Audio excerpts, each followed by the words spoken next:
shalihat, dan amal olehmu, melakukan olehmu akan amal saleh. Para alim ulama mengatakan, sebelum Allah mengatakan beramal olehmu akan amal saleh, lebih dulu Allah memerintahkan supaya selektif dalam memilih makanan yang halal. Suatu tanda, suatu alamat bahwa amal saleh itu baru diterima oleh Allah Ta'ala apabila pelaku amal saleh itu menjaga tiada memakan makanan yang haram. Baru diterima dan baru dianggap amal itu saleh. Baru dikira oleh Allah Ta'ala amal itu amal saleh. Yang gelap pada hari kiamat, salah satu orang yang tidak celaka itu orang yang melakukan amal saleh. Wal asri demi masa. Innal insana lafi khus. Sesungguhnya semua manusia itu berada dalam kerugian, dalam kecelakaan. Illal ladzina amanu wa 'amilus shalihat wa tawassaw bil haqq wa tawassaw bis sabr. Salah satu kriteria orang yang tidak rugi pada hari kiamat, wa 'amilus shalihat, orang yang beramal amal saleh. Rupanya amal manusia itu baru dianggap saleh oleh Allah Ta'ala, dan amal saleh itu diterima oleh Allah Ta'ala berawal bermula daripada pelaku amal itu selektif dalam memilih makanan yang halal. Ia tidak memakan kecuali makanan yang halal. Sebagaimana yang dimaksud oleh Allah Ta'ala, kulu minat thayyibati wa'malu salihah. Ya, makan olehmu akan yang baik, makan olehmu akan makanan yang halal, dan lakukan olehmu akan amal saleh. Beramal olehmu akan amal saleh. Artinya baru dianggap amal kita itu amal saleh apabila kita awali dengan menjaga makanan, artinya tiada memakan kecuali makanan halal. Ya, lanjut di kita pembahasan pada malam ini tentang hadis yang mencela akan jahatnya makanan haram. Satu ketika oleh Sa'ad pernah meminta kepada Nabi supaya oleh Nabi kita berdoa kepada Allah supaya Allah jadikan doa Sa'ad ini doa mustajabah.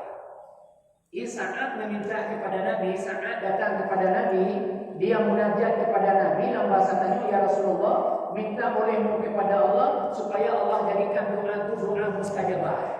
Di saat meminta kepada Nabi supaya Nabi berdoa kepada Allah agar menjadikan doa saat ini doa mustajabah.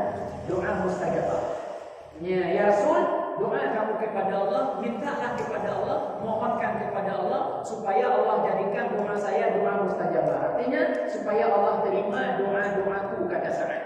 Ya, apa jawaban Nabi? Nabi mengatakan, perbaiki olehmu akan makanan-makananmu, niscaya menerima oleh Allah akan doa-doamu. Yang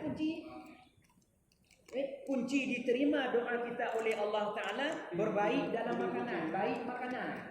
Maka Nabi mengatakan kepada Sa'ad secara tidak langsung, berhati-hatilah dengan makanan haram, sebab makanan haram itu menghalangi sampainya doa. Sampai doa kepada Allah tidak mustajabah. Apabila kita berdoa kepada Allah, di samping doa kepada Allah, makannya tidak memakan makanan yang halal. Sehingga Sa'ad ketika dia meminta kepada Nabi, ya Rasul, mintalah kepada Allah supaya Allah jadikan doa saya doa mustajabah. Apa kata Nabi? Perbaiki olehmu akan makananmu, niscaya menerima oleh Allah Ta'ala akan doa-doamu. Nah, rentetan kaitan antara doa mustajabah dengan makanan yang halal. Beranggap halal kaitan erat dia maksud hadis Nabi ini. Nah, kaitan antara mustajabah doa dengan makanan yang halal. Sehingga Nabi mengatakan kepada Sa'ad, perbaiki olehmu akan makananmu, niscaya menerima oleh Allah Ta'ala akan doamu. Diistijabah oleh Allah doa ketika kita perbaiki makanan. Apa makna perbaiki makanan? Makan makanan halal, jangan pernah memakan makanan haram. Sebab makanan haram itu menjadi penghalang diterimanya doa oleh Allah Ta'ala. Maka hati-hati dengan makanan haram. Sebab kenapa? Erat kaitannya dengan amal saleh, erat kaitannya dengan doa. Apa kaitannya dengan amal saleh? Diterima amal kita oleh Allah Ta'ala dan dijadikan sebagai amal saleh, sebagai modal supaya tidak merugi kelak pada hari kiamat. Illal ladzina amanu wa 'amilus shalihat. Amal saleh itu jid sebagai modal supaya tidak merugi pada hari kiamat. Baru bernilai amal saleh, makanan kita makanan halal. Dan yang kedua, rupanya berkaitan dengan doa mustajabah. Doa mustajabah itu berawal daripada elok baiknya makanan yang kita makan. Bahkan sebagian ulama mengatakan, apabila kita susah bangun subuh untuk sembahyang subuh, maka ketahuilah olehmu makanan yang kita makan itu belum terlalu baik. Ya, minimalnya pun haram subhan. Ya, salah satu makanan haram itu di samping menghalangi doa, menghalangi ibadah. Susah bangun subuh.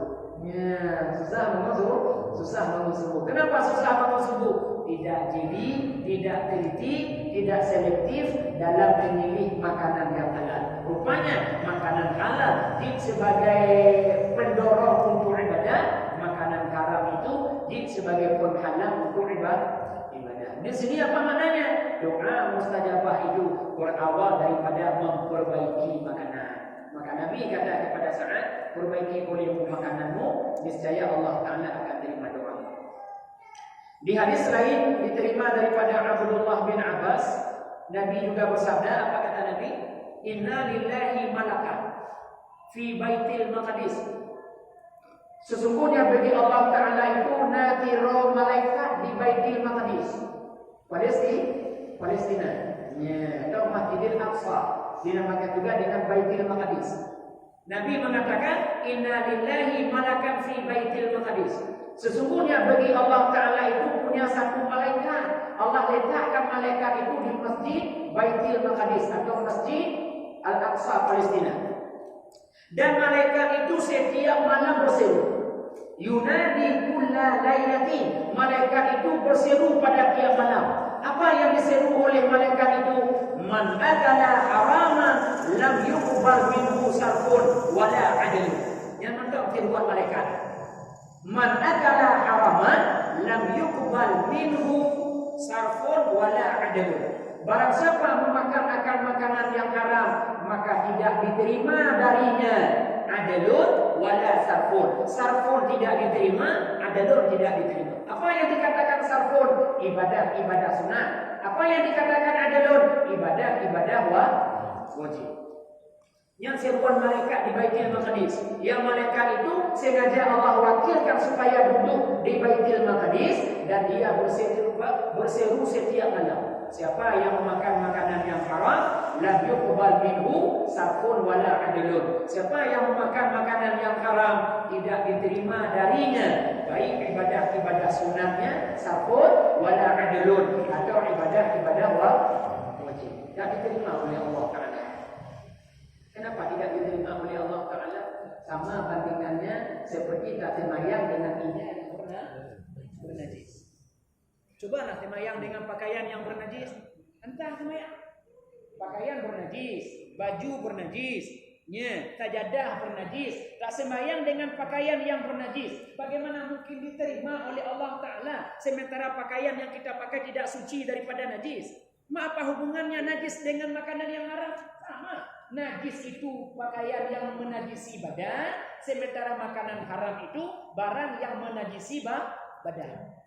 Tenaga kita lahir daripada makanan haram. Berdiri kita tenaga daripada makanan haram.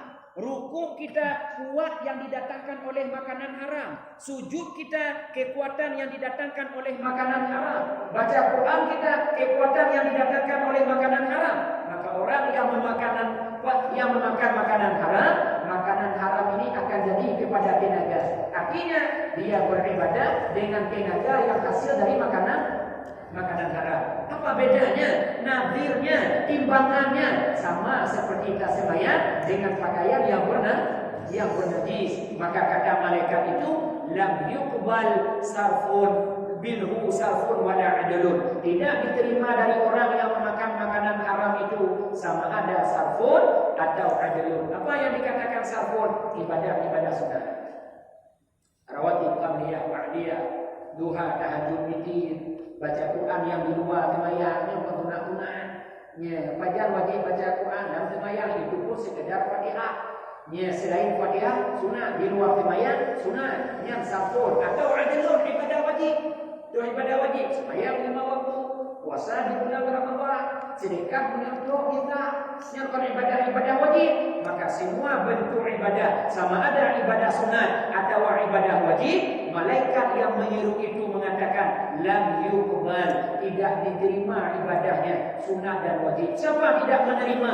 Itu Allah Ta'ala. Allah Ta'ala. Yang seluar malaikat, yang malaikat itu tiap malam menyeru dengan bahasa yang sama.